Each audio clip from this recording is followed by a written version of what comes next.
त्याग। आप बढ़िए, फलिए, फूलिए, लेकिन आपसे आपका पड़ोसी कहीं आगे बढ़ रहा है, इसको देख करके द्वेष मत कीजिए।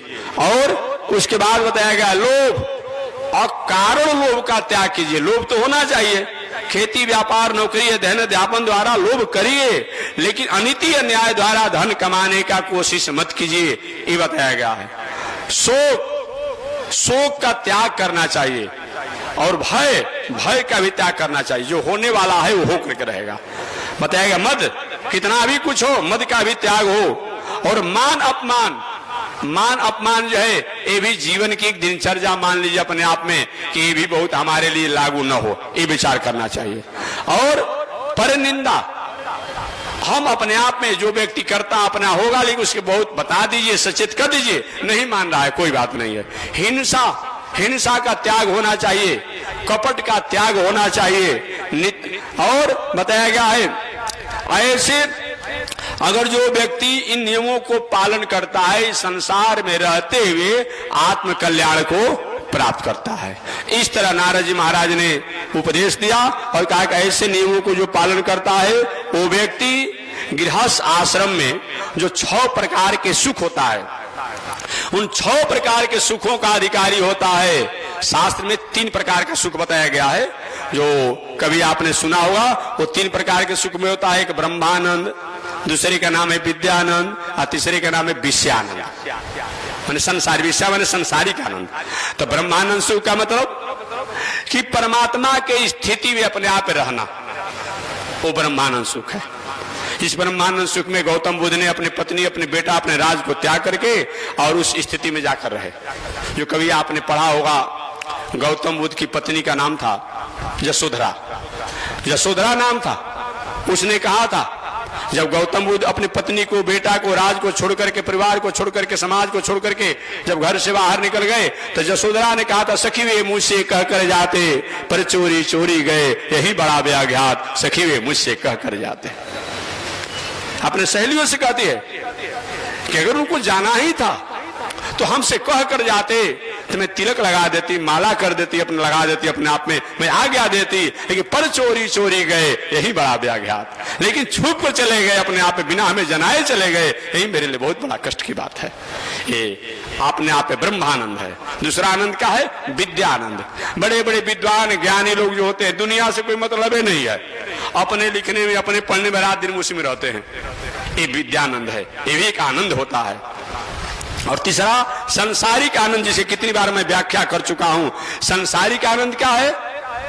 संसारिक सुख क्या है?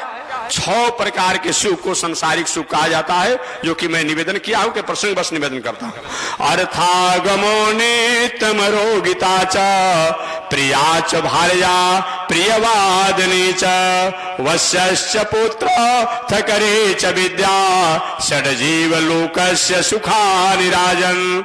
6 गो गृहस्थ आश्रम में सुख होना चाहिए। जिसके पास 6 गो गृहस्थ आश्रम में सुख हो, वो सही माने में गृहस्थ आश्रम में सुखी है। और 6 गो सुख अगर गृहस्थ आश्रम में नहीं हो तो प्रयास करना चाहिए। अगर प्रयास करने पर भी नहीं हो रहा हो तो मानिए कि सही में शास्त्र से आप सुखी नहीं है। अब अपने अपने अनुसार जीवन में टैली कीजिएगा। केवल मैं श्लोक की व्याख्या करूंगा। अर्थागमो, रोज घर में धन संपत्ति, खेती व्यापार नौकरी अध्ययन अध्यापन द्वारा बढ़ना। 100 रुपया आपके पास हो, आपने खेती व्यापार नौकरी करके अगला दिन 105 रुपया होता है, शास्त्र से आप सुखी है। किसी के पास 1 लाख रुपया हो और रोज 100 रुपया कम हो रहा है, शास्त्र से वो दुखी है। अर्थागमो, रोज घर में धन संपत्ति का आगमन होना खेती व्यापार नौकरी के द्वारा एक गृहस्थ का प्रथम सुख है। अर्थागमो नित्यम रोगिता च, आरोग्य रहना, निरोग रहना, स्वस्थ रहना एक गृहस्थ आश्रम का दूसरा सुख है। अब कल भगवान श्री कृष्ण का जन्माष्टमी महामहोत्सव मनाया गया और भगवान के जन्म महोत्सव पर भले उस समय जब भगवान जन्म लिए होंगे जब कहाँ जन्म लिए थे? कहाँ जन्म लिए थे? मथुरा में। हम गोकुल मत बता दीजिएगा, इसीलिए हमको पूछना पड़ा आप लोग से। हाँ, भगवान जन्म लिए मथुरा में और वहां पकवान की व्यवस्था थी जी। खुद जल्दी जन्म लेते हुए अपने आप भगवान अपने आप वहां से जल्दी निकल गए। हालांकि भगवान निकलना नहीं चाहते थे, भागवत में लिखा हुआ है। भगवान जब प्रकट हुए तमद्भुतम बालकम भुजेक्षरम चतुर्भुजम शंखदायुधायुधम श्रीवत्सलक्ष्मम गलशोभिकौस्तुभम पीताम्बरम सांद्रपयोदसो भगम। ऐसे भगवान है। महारभय दुर्ज किरीटी कुंडल तिप्सा परिषद सहत कुंतलम उद्याम कांचंगर कंकड़ादि विरोचमान वसुदेव क्षत। ऐसे भगवान है। तमद्भुतम, व्याख्या करने में देर हो जाएगी, हम घड़ी देख रहे हैं। तमद्भुतम, तम अद्भुतम, वो बालक कैसे है भाई? तम अद्भुतम, अद्भुत बालक है। अद्भुत किस चीज का जी? जन्म लेते ही कहे कि हे पिताजी, हे माताजी, अगर आप लोग को कंस से डर है, भय है, हमको भय नहीं है, हमारा क्या बिगाड़ लेंगे? इसलिए तो हम शंख चक्र लेकर के आए हैं कि मामा जी थोड़ा भी इधर उधर करेंगे बस चक्र छोड़ देंगे, समाप्त हो जाएंगे, गदा का प्रहार कर देंगे। लेकिन आप लोग को अगर भय है तो आप लोग हमें गोकुल पहुंचा दीजिए, गोकुल पहुंचा दीजिए। ये अद्भुत है। जन्म लेते ही आदेश देने लगे। और जन्म लेते, और अद्भुत क्या है भाई?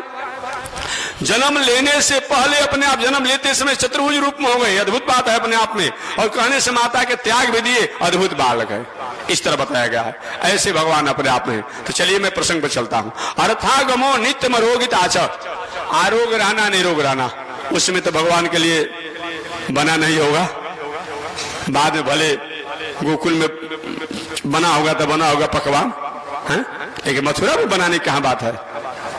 तब आयोजन है, प्रयोजन है, अपने आप उत्सव है, महोत्सव है, फगुआ इत्यादि महोत्सव मनाया जा रहा है। सारे हित नाता परिवार सब अपने आप में मालपुआ खा रहे हैं, राबड़ी खा रहे हैं, सब खा रहे हैं। डॉक्टर साहब ने कहा है कि देखिए जी, जो हो गया सो हो गया, अगर चाहते कुछ दिन और जीना ना तो 2 गो रोटी अब 50 ग्राम दाल के पानी पतला, थोड़ा सा सब्जी अपने आप ले लीजिए 1-2 गो बस, तब तो ठीक है। थोड़ा भी इधर उधर करेंगे ना बस चले जाएंगे। काहे का धन जी? इस धन से क्या होगा जी? क्या मतलब होता है जी? धन तो अपने आप में खजानों में पड़ा हुआ है, सरकारी खजानों में, तिजोरी में तो धन पड़ा हुआ है। उस धन से क्या मतलब जो हमारे कोई काम का नहीं? इसीलिए गृहस्थ आश्रम का दूसरा सुख है आरोग्य रहना, निरोग रहना, ये दूसरा सुख है। अर्थागमो नित्यमरोगिता च प्रिया च भार्या, सुंदर पत्नी होनी चाहिए, झाड़ू लेकर के मारने वाली नहीं होनी चाहिए, दौड़ती है अपने आप में, नहीं नहीं, ऐसा नहीं होनी चाहिए, ऐसा नहीं होना चाहिए अपने आप में। अर्थात देखिए, मैं बिहारी को बात कभी कभी कहता हूं, हम देखते हैं घटना, इसीलिए मैं कह देता हूं अपने आप में। तो ऐसी कुछ होगी माताएं जो कि अपने आप पति संग रोज झगड़ा करती होगी अपने आप में। अगर कहीं एक चटकन मारे तो ही 2 चटकन मार देगी अपने आप में।